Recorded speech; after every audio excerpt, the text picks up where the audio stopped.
Magandang araw Pilipinas! So for today's video mga guys, ay papakita ko sa inyo kung anong nangyayari sa amin ni Adi every morning. So pagpasensya nyo na muna guys kung ganito ang quality ng video natin ngayon. Kasi kuha to sa CCTV na bagong bili namin.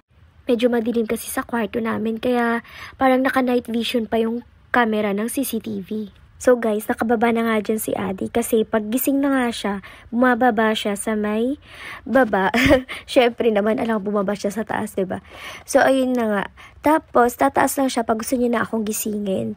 So, tinatapik-tapik niya ako, sinasakyan, parang ganun. Parang ginagawa niya lahat na para kunin yung attention ko.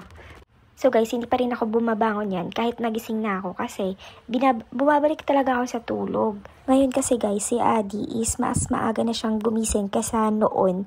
Which is, dati is 8:30 siya nagigising. So ngayon parang 7 pa lang, 6 pa lang, ganun, gising na siya.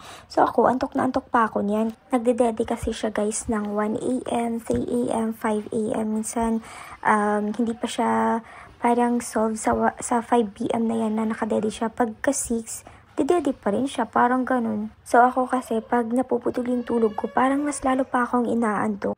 So napipilitan na akong bumangon kada umaga dahil sa pupo ni Ate guys. Sobrang baho kasi talaga. Saan siya sa gilid ko? Naghihintay na hugasan ko siya. So, no choice talaga ako guys, kundi bumangon at tinisan siya kasi kung hindi, kakala talaga siya sa kwarto namin. After nga niyan, ay magkakape na ako at saka kain na si Adi. Tapos ilalagay ko siya pagkatapos sa playpen niya para makapaglaro naman siya at makagawa naman ako ng gawaing bahay. So, hanggang dito na lang for today's video guys. Adios!